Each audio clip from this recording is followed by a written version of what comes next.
Hey everybody, JJ here. Before we get to our normal broadcast, I did want to say a quick sort of a disclaimer. We had some trouble with our audio. The microphones were acting up on us a little bit when we were recording. So about halfway through, we fixed Sarah's microphone, but it just sounds a little underwater. So I just want to apologize for the poor quality of audio this week. We will fix that for next time, absolutely.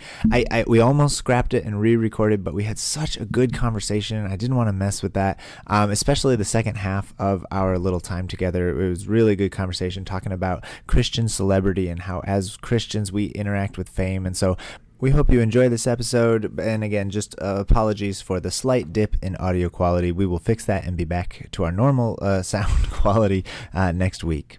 Here we go.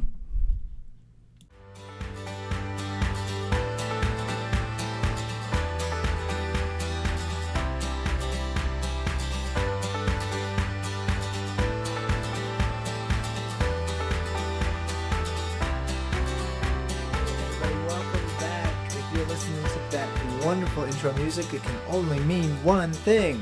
It's time for another episode of The Man Shreks, a commentary on Christian life and culture from a pastor's wife and her sidekick. And that's me. I'm your favorite host, Sarah Manshrek. And I'm that other one, JJ Manshrek. Oh boy, okay, so let's dive right in. You ready to approach the news desk? Now, yes. If you remember, listeners, from last week, we had talked about the three categories of strange news are animal news, and food news, and world record news. And I'm betting, or some combination of the three. Like, okay. If you could get, like, an animal eating some crazy amount of food for a world record.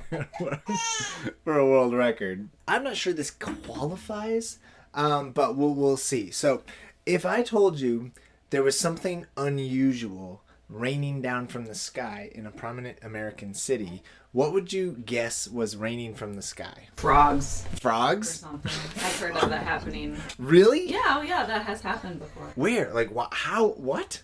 Frogs have rained down from the sky? Have you never heard those stories? I don't think so, okay. no. They're made up, but Are they really made up, or is there, like, a moment where... I swear I've heard... Okay. No, I totally believe you. I believe you because of this story. Okay. Anchovies are reportedly raining from the sky in San Francisco. Why? What? It's anchovies. All right, so let's walk through it. Fish are falling from the sky in parts of San Francisco. I'm on sfgate.com. Reddit user San Franny posted earlier this month about a dozen 8-inch silverfish raining down from the sky onto their friend's roof and back deck in outer Richmond. Several other users commented with similar experiences. One person said they, quote, heard a whoosh sound behind me and heard a massive splat before seeing fish scattered on a nearby driveway.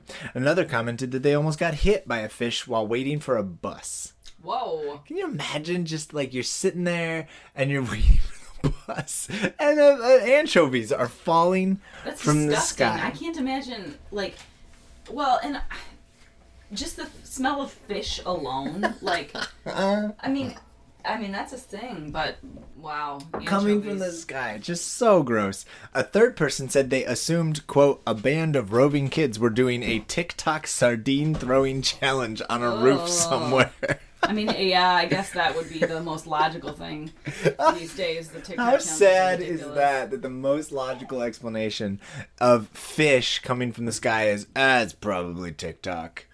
It's probably just those teens and their ridiculous TikTok those young channel. people and their ridiculous trends. The youths.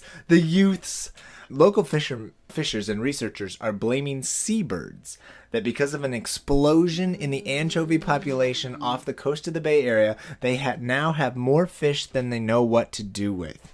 For Half Moon Bay to Point Reyes, people are telling me they've never seen bait this thick, said Larry Collins, president of the San Francisco Community Fishing Association. I've heard stories just last week of guys who said that the water out there is just covered with thousands of birds, and the birds are just sitting in the water with anchovies in their mouth because they can't eat anymore. Oh, so they're like eating until their tummies are full. So are they just rotting? And the probably smell would be horrendous. Wow. Water temperatures right now do appear to be colder than normal and has provided much needed food for animals such as anchovies, seabirds, and marine animals. So yeah, you got some cold weather producing ideal conditions, and the sardines are popping, and the birds are gorging themselves, and then they're full, but they still have the food. It's just a totally healthy ocean out there right now. This is a quote. I heard guys telling me that the pelicans, instead of diving to fill up their mouths, they're just skimming the water to get mouths full. Ugh. And as the fish... The pelicans, birds like the pelicans, are certainly to blame for the fish raining onto city streets.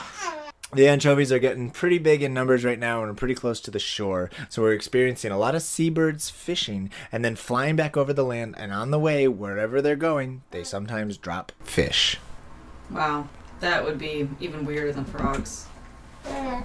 But really, this is, according to the internet, this is also true. The frogs raining from the sky says, frog rain is a rare meteorological phenomenon in which frogs get swept up in a storm, travel miles, and then fall from the sky when the clouds release the water. I like that they're on the land and then swept up in a storm, and yet they're calling it a meteorological.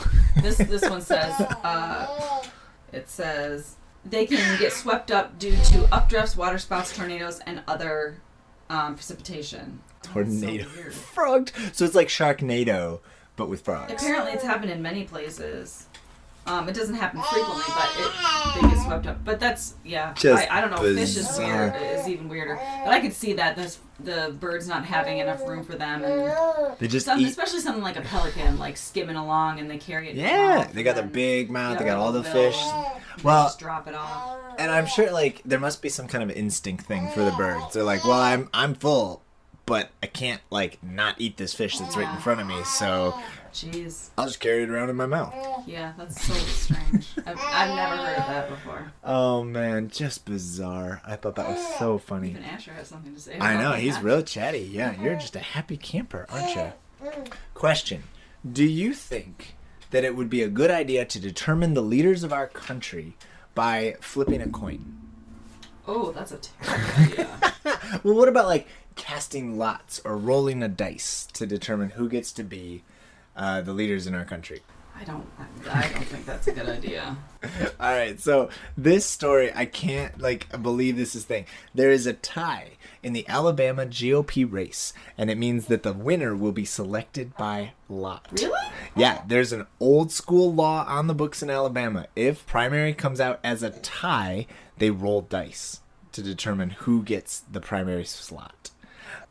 Montgomery, Alabama. Alabama's Republican Party has declared a tie in the primary race for the state Senate seat and says the winner will be chosen by lot. A state party news release says that the party's candidate committee held a hearing on Saturday and said that District 27 primary race between Auburn City Councilman Jay Hoovey and incumbent Tom Watley is officially a tie. It said that the winner would be determined in accordance with the state election code.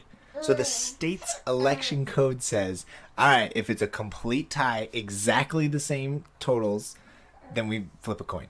I mean, that's fine if you're going to, determine who gets to do the kickoff, but, if you're... For a game. Yeah, but not for... I don't know, that's so interesting. I mean, I get the idea behind it, but it seems a little outdated. They need to update their state's, codes, right? And stuff. Hoovey, in a message to the Montgomery Advertiser on a Saturday night, accused the party of counting an unregistered voter to bring the race to a tie. Apparently they were winning by one vote, and then they were like, hey, you counted an unregistered voter, which is interesting because I feel like that's the accusation for, between Republicans and Democrats, right? Like, oh, those Democrats, they did something bad, or oh, those Republicans, they did something bad. But this is a primary race. It's GOP versus GOP. So it seems really odd to go with an unregistered voter did that. State election code says that in the event of a tie in a legislative race, the Secretary of State shall decide the winner by lot. That's so interesting. What is that even like? Man, the district covers Tallapoosa, Lee, and Russell counties. The GOP news release did not provide details onto when the winner would be selected or the method to be used. It could be a roll of the dice, a high card, or rock, paper, scissors. I hope they use rock, paper, No, scissors. my gosh! I feel like, though, rock, paper, scissors is I hope they televise it. Oh my gosh, do you remember back in college when Yes. they did the rock, paper, scissors tournaments and they televised? I mean, it made a big deal. People got super intense about it. I think that rolling dice is an actual lot, but rock, paper, scissors is a game of skill. right? Like That's just you got to interesting read your thing. opponent. I think there is talent involved in rock paper scissors. Whoever is declared the winner of the primary will run against Democratic candidate Sherry Reese of Opelika. I do not know how to say the names of cities in Alabama. Opelika, I guess, in the general election in November. Reese was unopposed for the Democratic nomination, so no lots will be cast.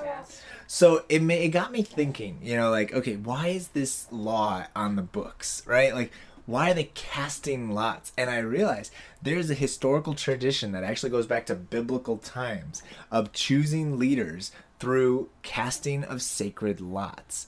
Yeah. And I was like, I vaguely in the back of my mind, I was like, I think there's some like Bible references. Like obviously they cast lots to divvy up Jesus's clothing. Yep. But I had this pull on my memory. I was like, I think they cast lots in the Old Testament too. So I went over to Trusty Bible Gateway and I just looked up the word lots to see what would show up.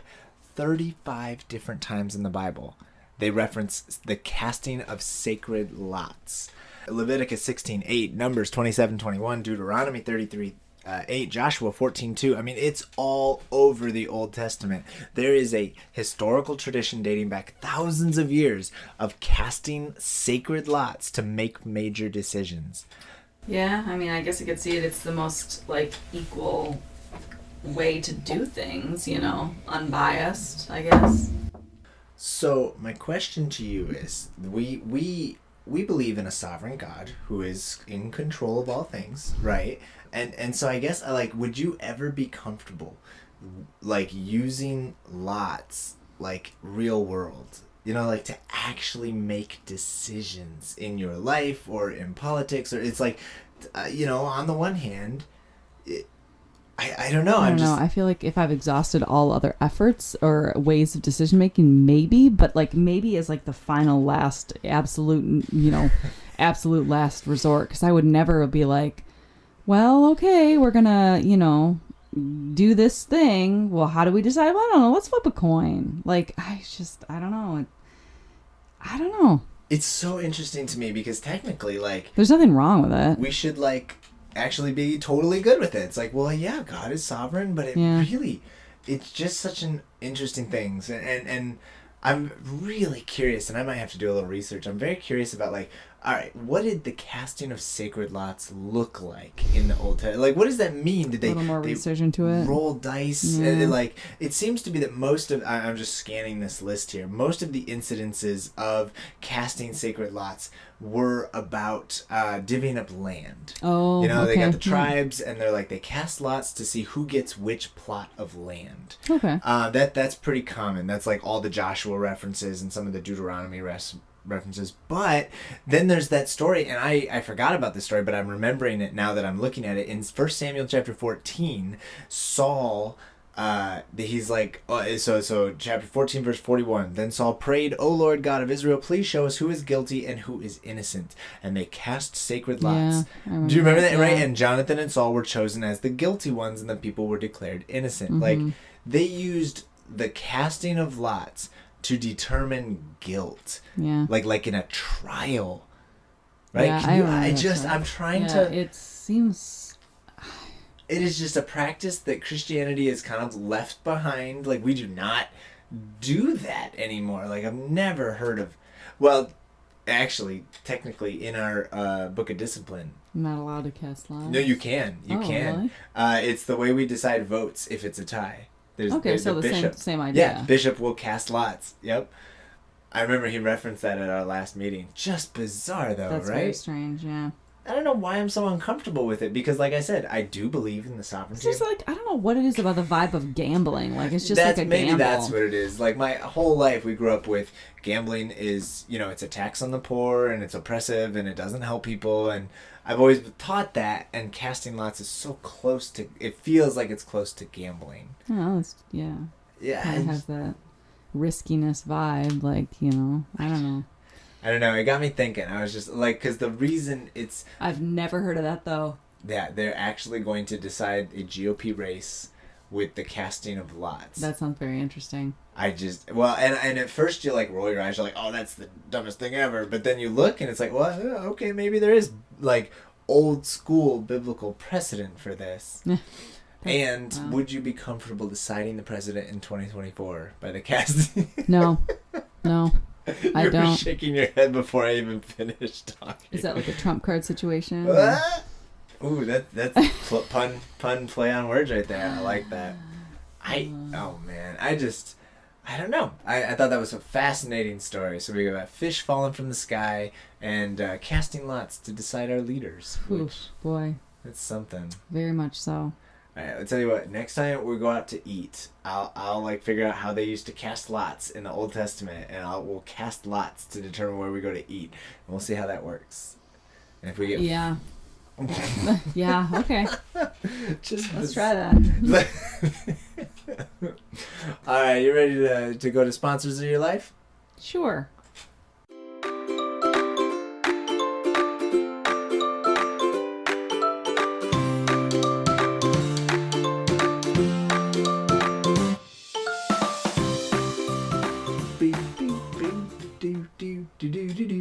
I love the jingle for the sponsor of your life.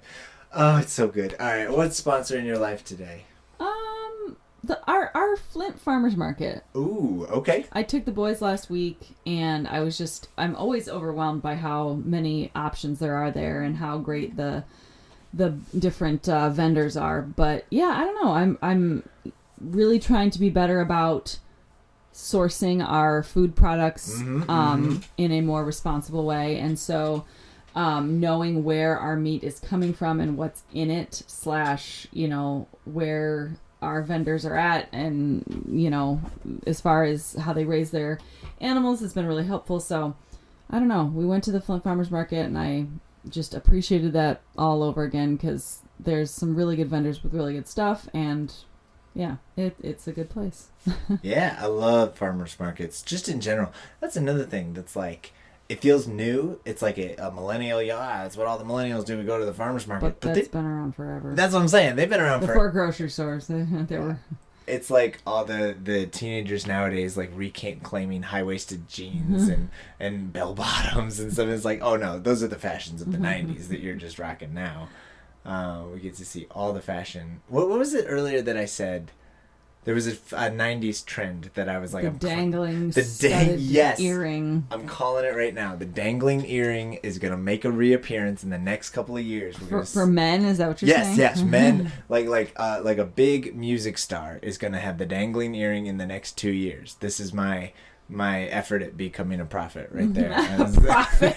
Of all the things you could foresee, and you're going to go with the dangling earring for men? Boy... It's coming. I think it's I'm coming. gonna.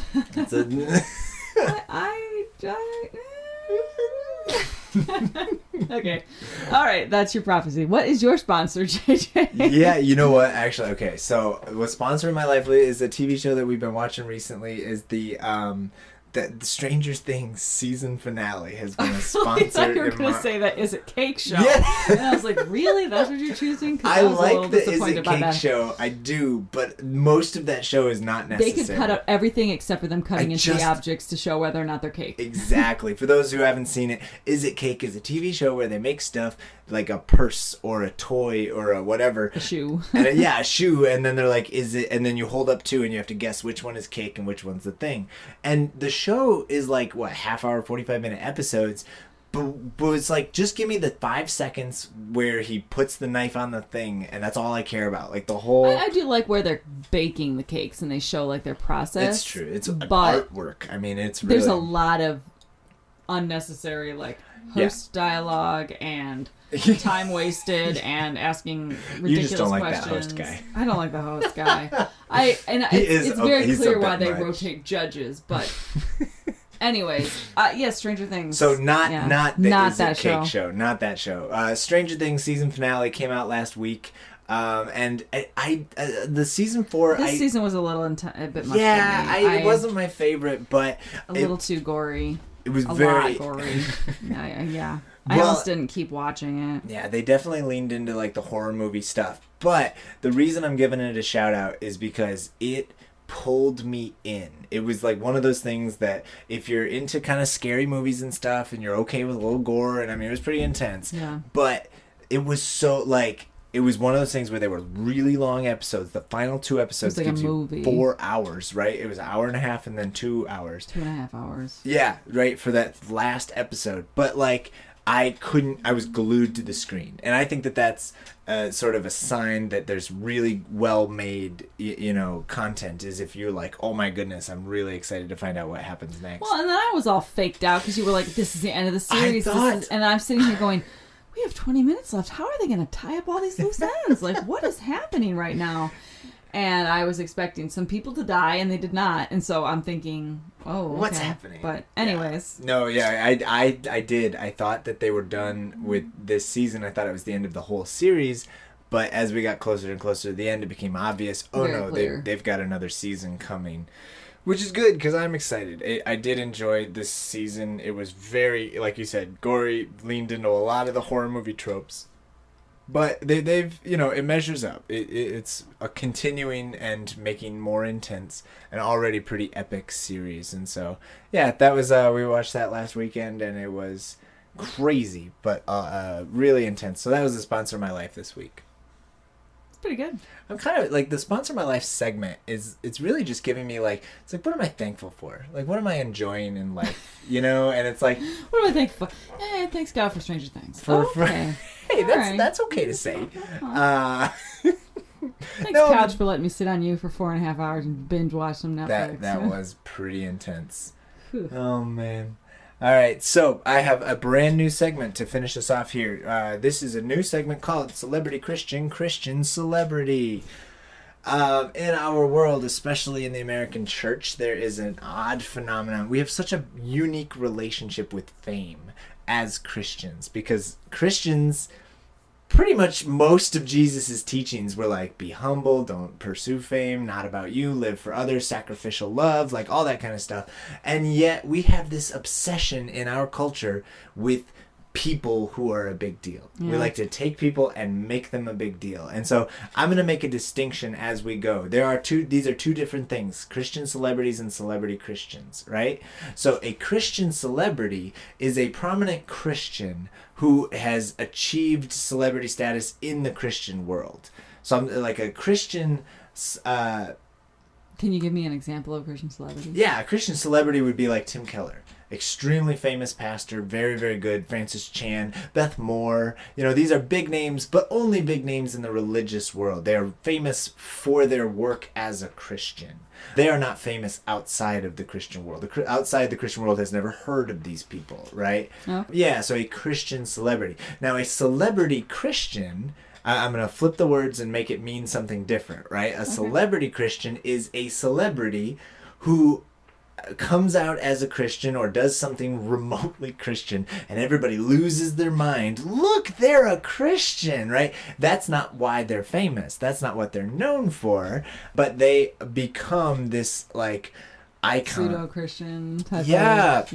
It has happened so many times. People keep having these relationships where they come out and they're like, I am now a Christian, and the Christian world, so many Christians that I know, they're like, well, did you see that this person's awesome now because they said one thing that was kind of Christian-like? I remember when Justin Bieber announced he was going to seminary, Kanye West came out as a Christian, said, I'm not making any secular music anymore, and then... trying to think of some of the other prominent ones who have come out. Tim Tebow, that was a big deal. He's a football player who came out and was like, I'm a Christian, and now he does Christian curriculum. He's doing Bible studies and stuff, and it's so those, I'm going to say there's Christian celebrities and then there's celebrity Christians, right? Mm-hmm. Now, this is actually a story that you brought to me, and then I'll cover it, but this is, we got to talk about Chris Pratt. Chris Pratt, so little history here, 2018, I think it was 2018, he got up in front of the MTV Movie and TV Awards, and he gave a brief speech where he referenced his faith in God. And he was like, I believe in God, and you should believe in God. He said, during the speech, he said, God is real. God loves you, and God wants the best for you. Believe that. I do. And at the time, I remember this when he said this back in 2018. Christians flipped Yeah, I out. do remember They were like, that. "Oh, one of the cool kids is just like us," right? Like they were You so holding him up as an example. See, celebrities. well, and it's a terrible idea because like there's no evidence of any kind of Christian thing other than he said God is real into a microphone at a big prominent secular event. Like this, Yeah. like nothing about him.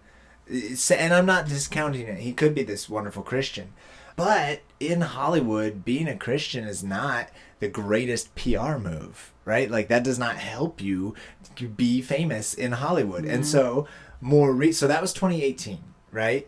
Now, fast forward to 2020, and this is a ChristianHeadlines.com. It says, quote, "I am not a religious person. Chris Pratt addresses online backlash concerning his faith." He said this recently. I thought he said it more recently. It was 2020. 2022. Oh, I'm sorry, it's 2022. In a recent interview with Men's Health, Hollywood actor and professing Christian Chris Pratt shared that he is, quote, "not religious but has a personal relationship with God."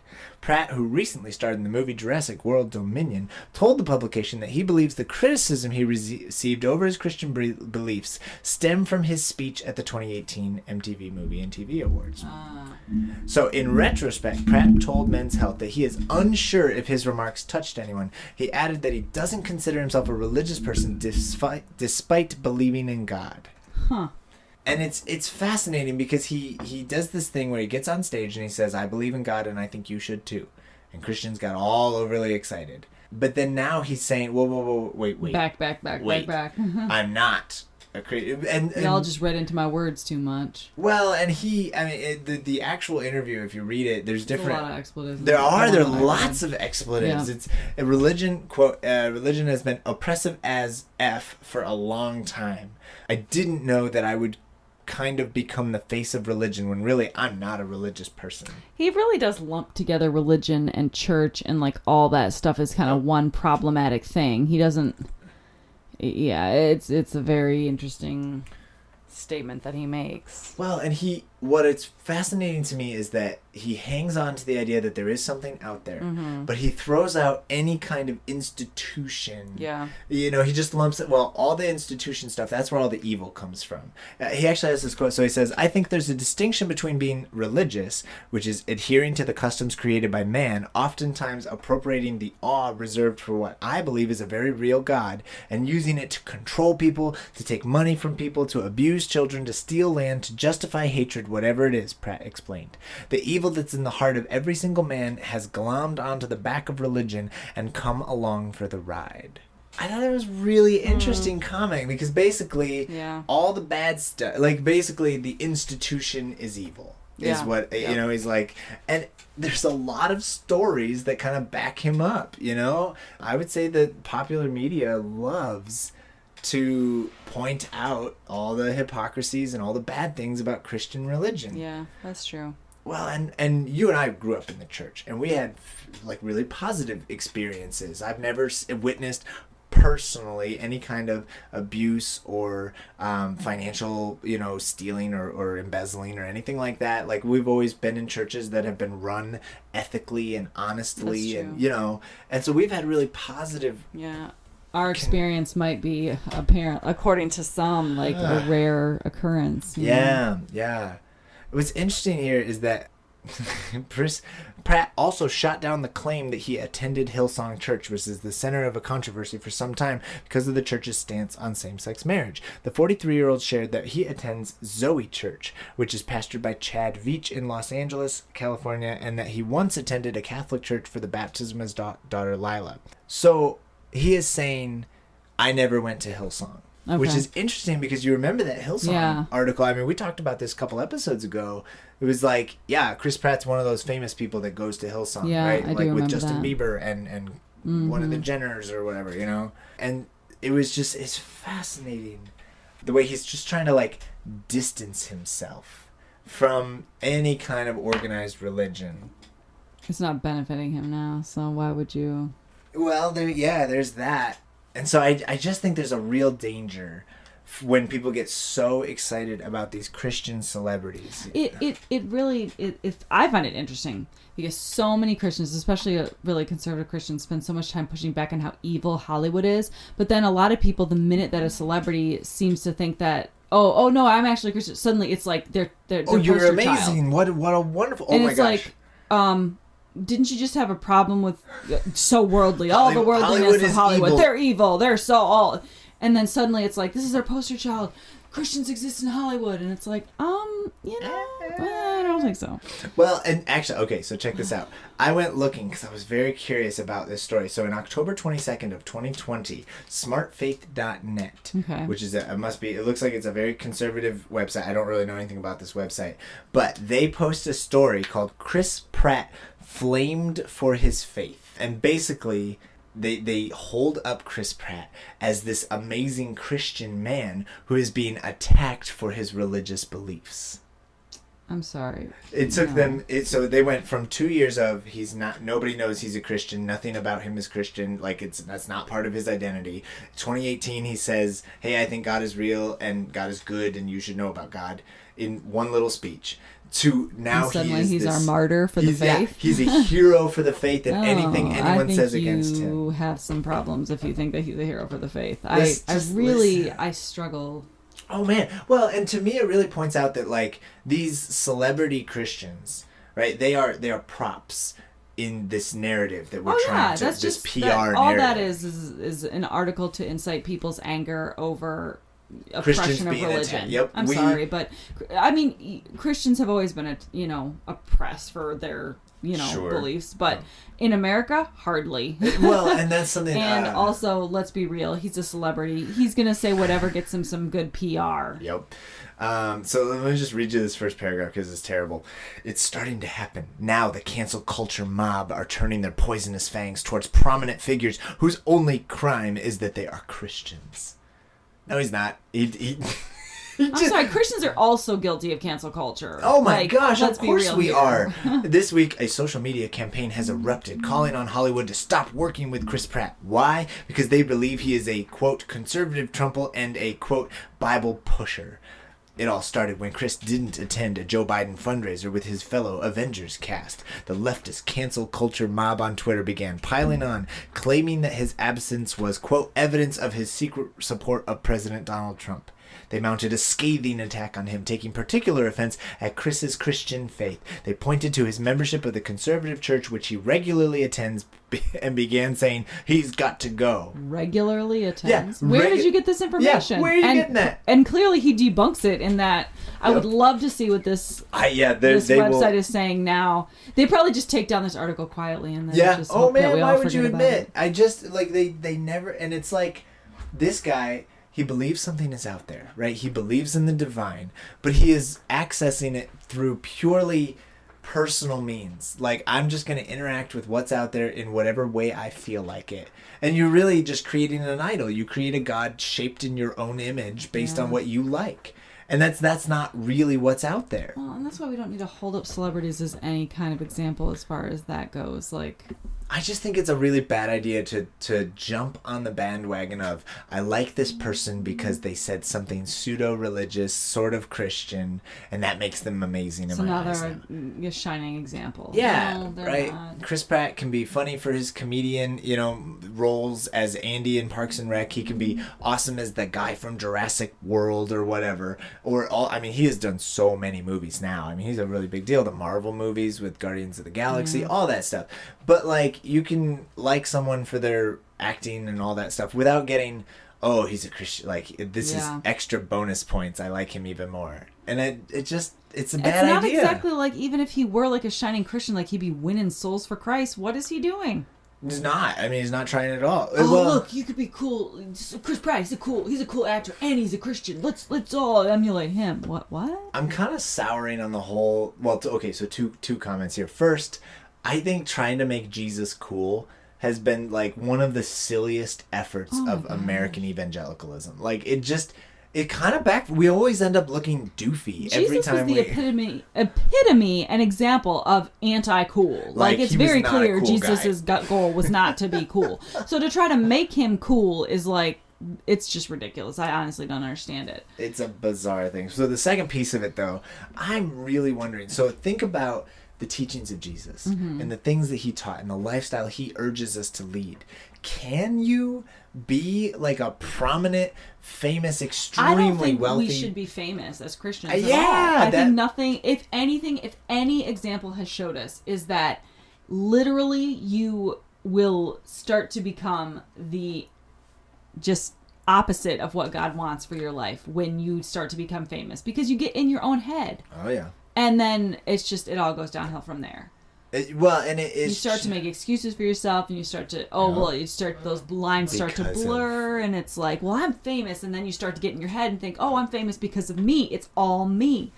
And it's like, nah, I do not think that we as Christians are intended to be famous in any way. I just think it's such a dangerous and toxic thing, and I think Christians are particularly susceptible because all we have to do to excuse fame is say, well, but it's the message, right? I'm not trying to be famous. I just need lots of followers. I need millions of people to buy my books and listen to me on platforms because I'm talking about Jesus. Yeah. That's why it's okay for me to be famous. And it's like, well, actually, no.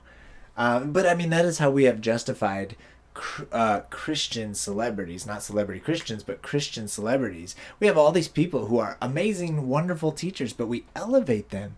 And I really think that that's problematic. And it's hard for me because I have a lot of my favorite Christian celebrities, right? Like, yeah. I do enjoy Tim Keller. His sermons are amazing. I'm grateful that he is there. The example of Francis Chan leaving his mega church and like the books he writes, they're really great. And they've helped me to grow closer to God.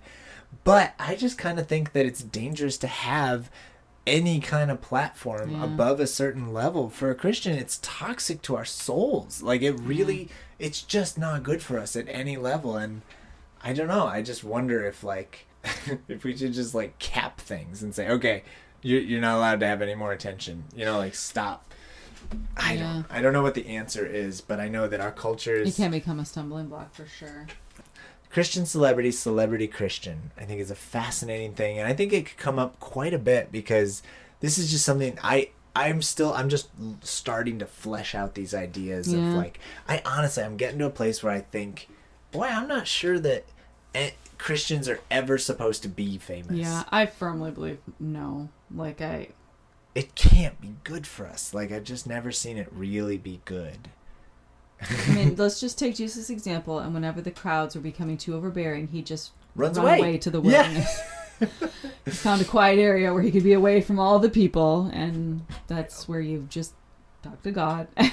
I don't know. I think that's space. Actually pretty great. Like, he really, anytime the crowds escaped the crowds. He had to escape the crowds. He was always looking for an escape from the crowds. Chris Pratt sounds like he does not want to be connected with religion, which I understand. It's a negative PR for a famous person in Hollywood, and so I totally understand that. But honestly, I think that if somebody was like, I'm going to claim Jesus and I'm going to follow Jesus, I think that person would very quickly, if they were authentic, they would very quickly fade from the spotlight. It'd be like, yeah, because they aren't pursuing fame anymore. They're probably plugged into a local church where they're volunteering and they're giving of themselves. They probably gave away a bunch of their wealth to follow the example of Jesus. Like, I feel like there would be a drastic life change that Hollywood would not highlight. No. They would stop paying attention to that person because that's not what they uplift. It's no longer, Yeah, and I think actually, I bet that those stories are out there. I bet there are Christian, like, celebrities who became Christian and then they stopped being celebrities because they were like, oh no, this isn't gonna work. This isn't very cool. Thank you for bringing that story to me. Yeah. I thought that was fascinating. Very interesting. All right, thanks so much, everybody, for joining us. If you appreciate our podcast, go ahead, hit like, subscribe, leave us a review. Apparently that helps that algorithm, helps more people find this fun Christian commentary. And thanks so much to Music Tom for the use of our theme song. Don't forget to check us out on social media. There's a Facebook page, Instagram, and a Twitter account. All right, you ready with the mom joke of the week? I think so. All right. So, what do sprinters eat before a race? Carbs. Nothing. They fast. All right.